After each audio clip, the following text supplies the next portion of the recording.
So crowdfunding, simply put, the practice of asking a larger number of people for small donations to fund a project instead of going through a single larger funder, like say a record label in the past, is I think increasingly an interesting option for musicians. It's obviously not, it's not a new idea, but I think the ability to do it at a really large scale, thanks to the internet, has made it all the more, I think, useful for artists these days. While you could conceivably carry out your own crowdfunding campaign yourself, there are plenty of platforms online that are able to do it for you, sort of streamline the process in exchange for a portion of your revenues. So you may be familiar with some of the more established platforms like Kickstarter, Indiegogo, GoFundMe. Those typically work by individual supporters offering a single sum for sort of a one-off project that you're working on. More recent examples, like Patreon, for example, sort of changed the model a little bit by switching to a sort of monthly subscription service.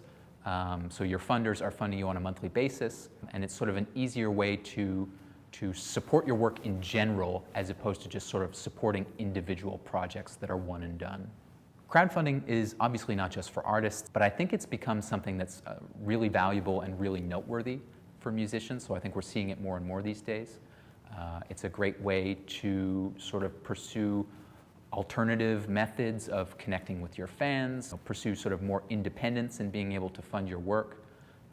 So in a sense, that benefits, I think, established artists more because they already have an audience that they can draw on.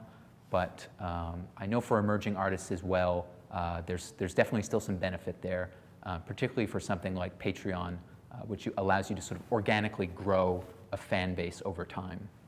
So in return for the amount of money that a supporter pledges, they typically get some kind of reward in return. So for the model to really work, well, first of all, you have to have a supporter who likes what you do, who believes in what you do, and wants to help support that work. But you also have to give them a little bit of extra encouragement. So in the form of, say, like a signed album, a one-on-one Zoom chat with their favorite artist, sort of limited edition merch. These can be great ways of sort of encouraging people to contribute, and in fact to contribute larger sums to sort of get those limited items that they might want.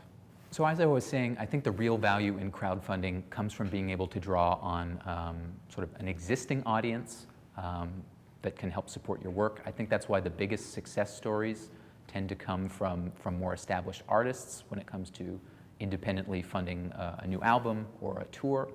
But I think something like Patreon really does change the game for emerging artists and gives them a really good opportunity to crowdfund their work sort of in a more sustainable way.